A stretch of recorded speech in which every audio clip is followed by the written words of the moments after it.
what's up? It's Danielle. So I was originally going to do like a get ready with me where, I could actually tell you guys everything, but my camera ended up dying, so basically you're going to be able to see me fill in one eyebrow. So I tried, but whatever. So there's a couple of things I want to talk about. The first thing is that I probably will not be posting as often, at least for the next couple of weeks, just because I'm actually, oh God, my nose is itchy, sorry. Just because I'm actually going to be moving. So I'm moving back up north, and words cannot describe how freaking excited I am. Like, I don't think you guys even know how exciting this is for me, because not only am I getting a new job, but I get to live like an hour away from my best friend and her family, so that's dope. And then I'm not too far away from my other friends who live in Ohio. Well, I mean, it's like probably a 5-hour drive, but that's fine. And then let me see what else. I'm getting a new apartment. It's just a very exciting time. You know what I mean? So please bear with me for the next couple of weeks as I try to become an adult, because let's face it, up till now I am not an adult. At least it doesn't feel like it. Excuse me, but I'm gonna see if I can take you guys with me when I go up there to look at apartments, because that's gonna happen. I think pretty soon here, maybe in like a week, week and a half. And then I'm gonna come back down, get all my stuff packed, and then I'm moving up. So I don't know if you guys have been with me since last year around this time when, or maybe it was a little bit later, maybe it was like November of last year, but there was something that I always told myself during my last semester of college. And I always told myself, you are George Jefferson because you are moving on up. So I know this is like the cheesiest thing ever, but you guys, you know me. I'm like cheesy AF. So basically that's what I think about this, except for the fact that the whole moving on up thing is literally true. So I'm going to actually be moving to Pennsylvania, and I think it's really awesome because I haven't lived there since I was like 8 years old. So it's going to be really cool to, see all the same stuff. I plan on kind of, going on like little mini trips here and there, and going back to like the Liberty Bell and, all that kind of fun stuff. I'm a huge history nerd, so I'm gonna have fun with this. But I'm very excited for that. Washington, D.C. is not that far away either, so that's gonna be cool. But basically what this means is that I mean, you can kind of tell, I think I already mentioned that I got a new job. So I'm not going to give you guys the details on that because I kind of want to, it's kind of like you have to be really close with me to know type deal, which I think you guys can understand completely. It's also for, security type reasons or whatever. So I apologize because I can't really divulge what I will be doing, but I can say this, at least it is in tune with what I went to college for, which was business. So if anything, I'm finally going to be able to do what I set out to do 4.5 years ago. Well, it's been 5 at this point, but you know what I mean. So very, very excited about that. And what it also means is that I, like, my life is actually starting. And I know everybody has different dreams, but for me, this was always my biggest one, that I would be living on my own, making my own money, and just having a blast, you know? I think there's really nothing that I've ever wanted more than that, and it's so unreal that I actually get to do that. So one thing I've always come to find is that, at least in my life, anytime that I have a dream, it does eventually come true. It just takes a long time. But I'm very, very happy that this is happening, because I cannot take the whole situation with where, I should say, I used to work now, because I did technically quit.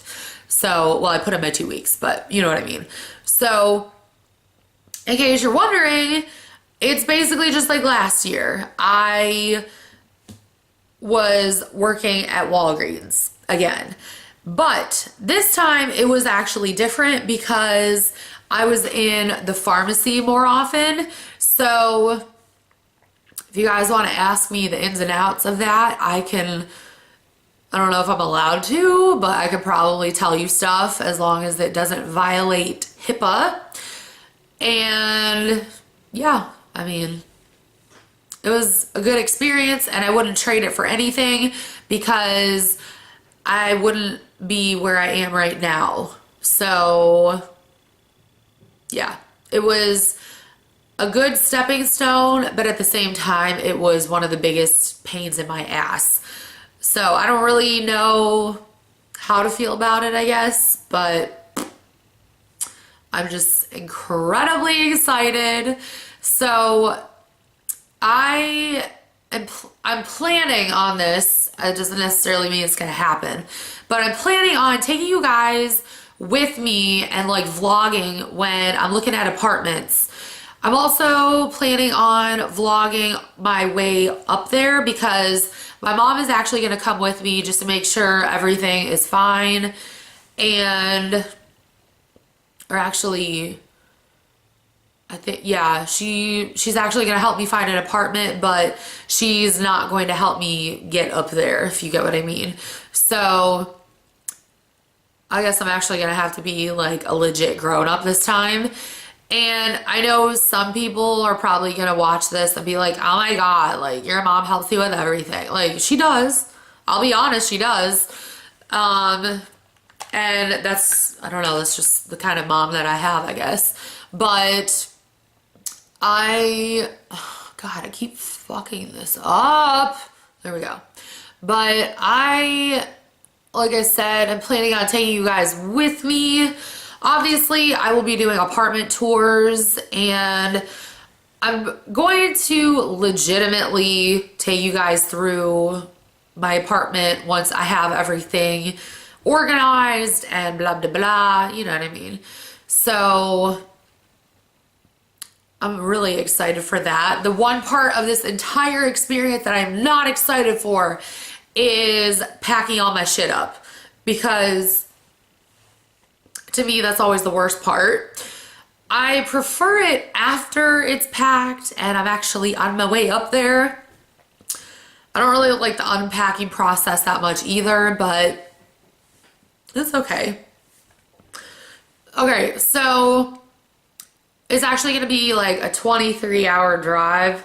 So it's going to take me quite a while to get up there. I'd say at least 2.5 days.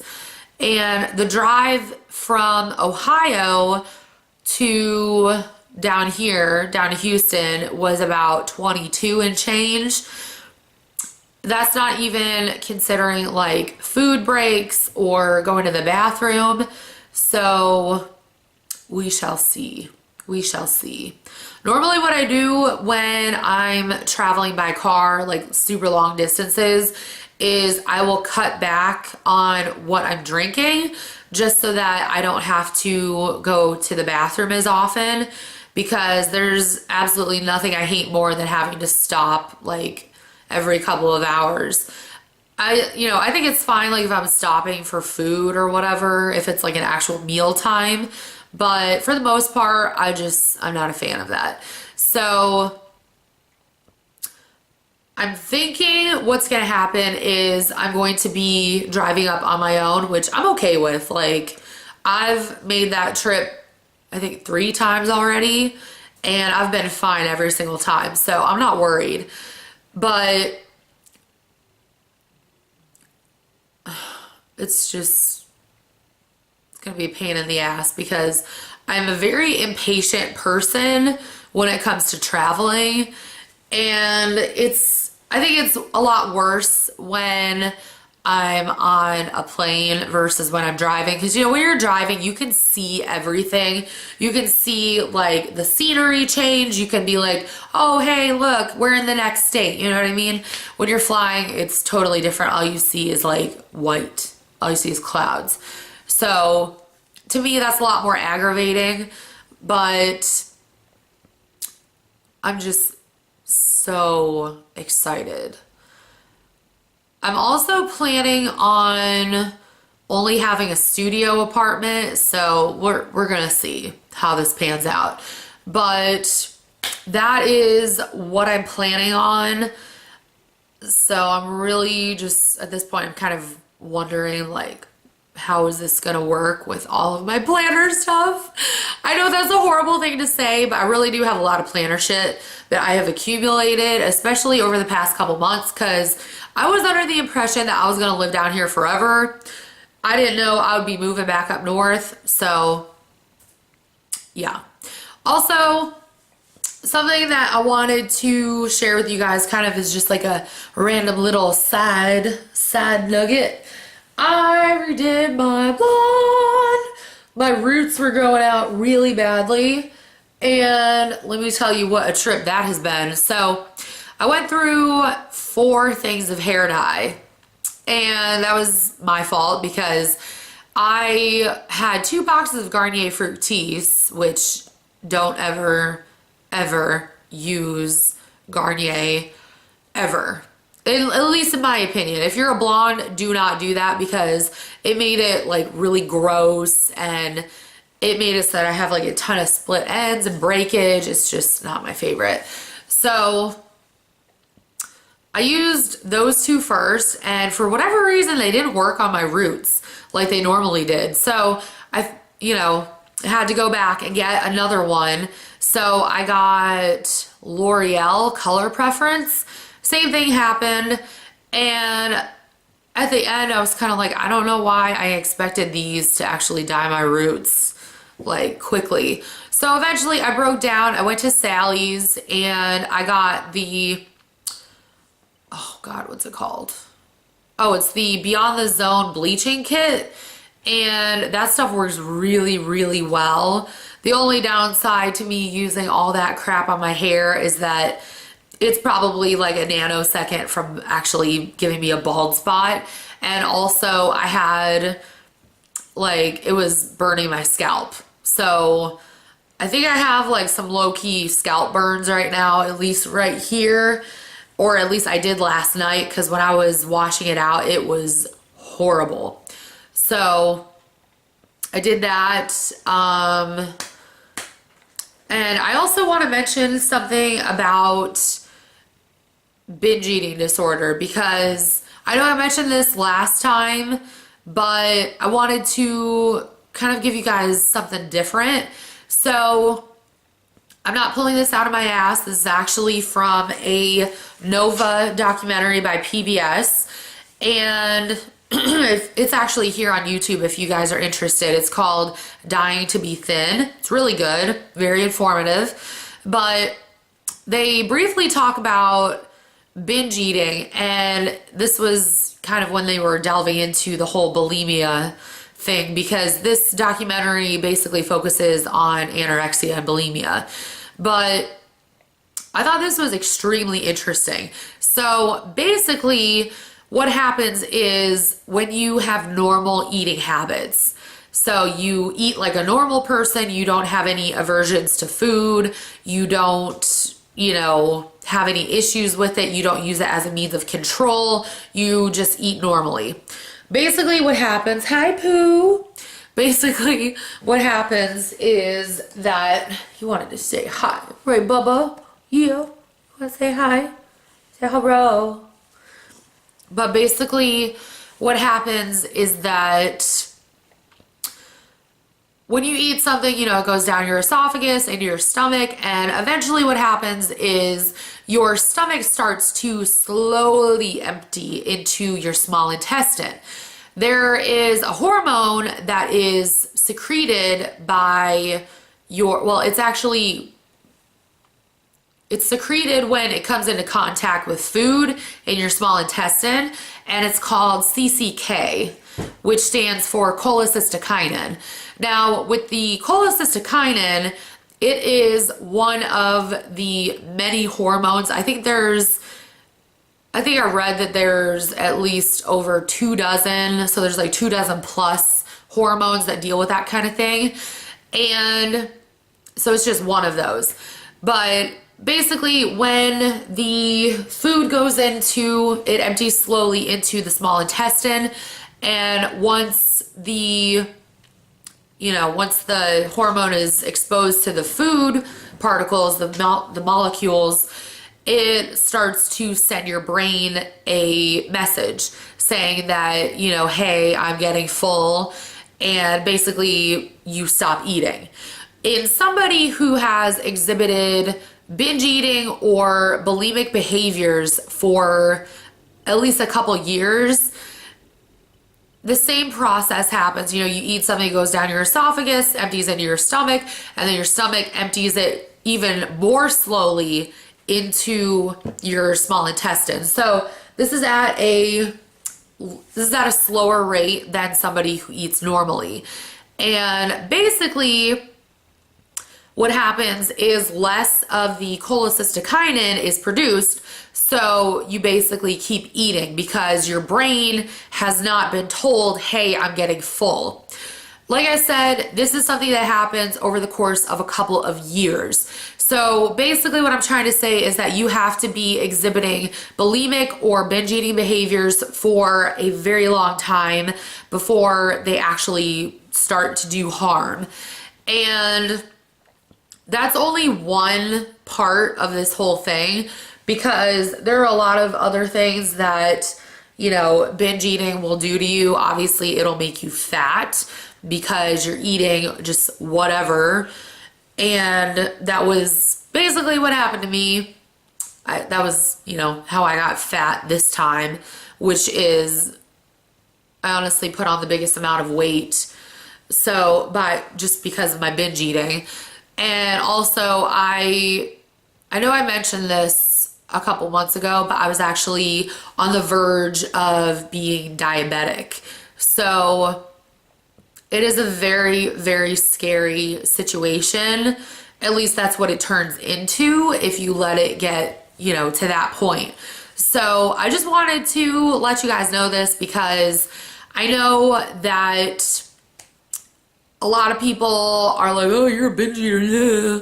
But people don't really look into what the science is and, the things going on. Because when you see someone who's anorexic, there are signs, aside from the fact that you don't see them eating.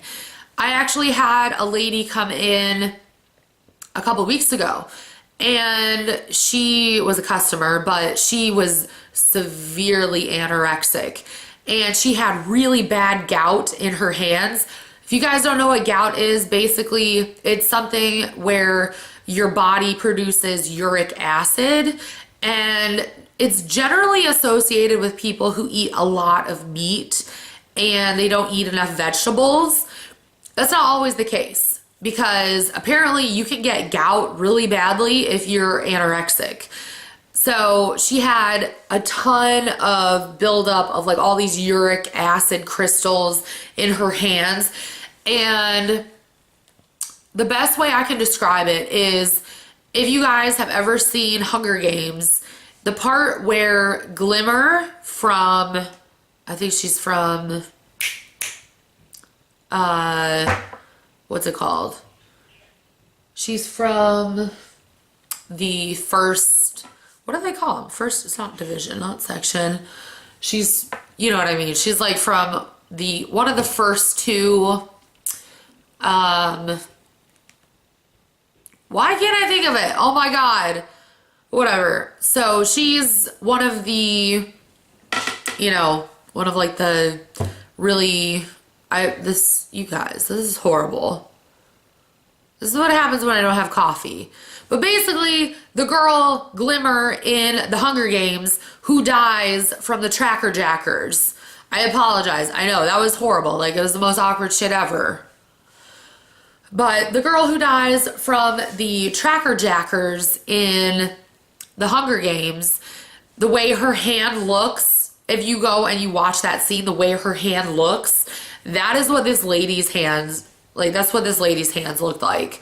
It was disgusting. At the same time, I was incredibly intrigued because how often do you get to see somebody with gout in real life? You know, I mean, I don't know, that's just the way I think, but it was definitely very interesting. I had no idea that if you're anorexic, you could have gout. Like, who would have thought? Because I honestly didn't. But, I mean, aside from that, you know, when you're anorexic, you develop it's kind of like a fur, technically. Your body produces more hair because it's trying to keep itself warm. And then, you know, if you're bulimic, you have like tears in your esophagus from barfing all the time, and you know, your teeth end up getting really destroyed because of all the stomach acid coming up. Keep in mind that your stomach acid is 0.1 molar hydrochloric acid, so it's technically designed to go through anything, but you know, it's insane. So there are telltale signs with each and every eating disorder, even the ones that I didn't mention, like diabulimia, which is actually where somebody who is type 1 diabetic will withhold insulin from themselves because it helps them to lose weight. The only problem with withholding insulin from yourself when you're a type 1 diabetic is that you end up destroying your kidneys even more because they're not designed to process that much sugar or however much sugar you're consuming. So basically you're screwing yourself either way. But anyways, I just thought that was really interesting because I know people have talked a lot on here, especially about like anorexia, bulimia, but I feel like not a lot of people talk about binge eating, and you know, that was one part of it that I found was really not necessarily cool, but definitely very interesting. And in case you're wondering, yes, it does affect me every single day, the whole cholecystokinin thing, because I never really feel like I'm full. I could have just eaten an entire meal and I'll be like, I'm not full. So it's more so a pain in the ass than anything else. But it's also, in my opinion, kind of like what keeps me fatter, if you will. I know, you know, that's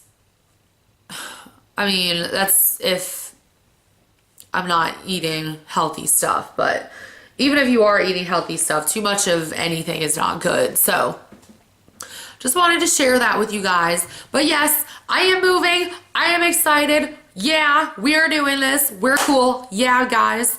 So again, I apologize in advance because I'm going to be on here even less than I have been, which I really do have to apologize for that as well because I've just been really busy, which doesn't happen that often, which is really weird. But I've just been really busy and it's insane. So anyways, I want to thank you guys so much for watching. Thank you so much for all of your support. I really do apologize because I know that I've been rambling for this entire video, and it's just, I know a lot of you guys hate that, but very excited. I'm moving. I got my big girl job. My life is finally beginning, and it is the best feeling in the world. I'm actually going to have another video probably next week that talks about like the whole experience, because there is definitely a more emotional side to this good news.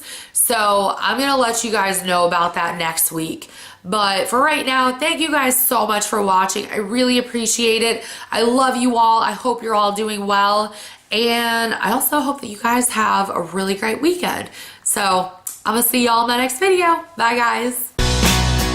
We are good.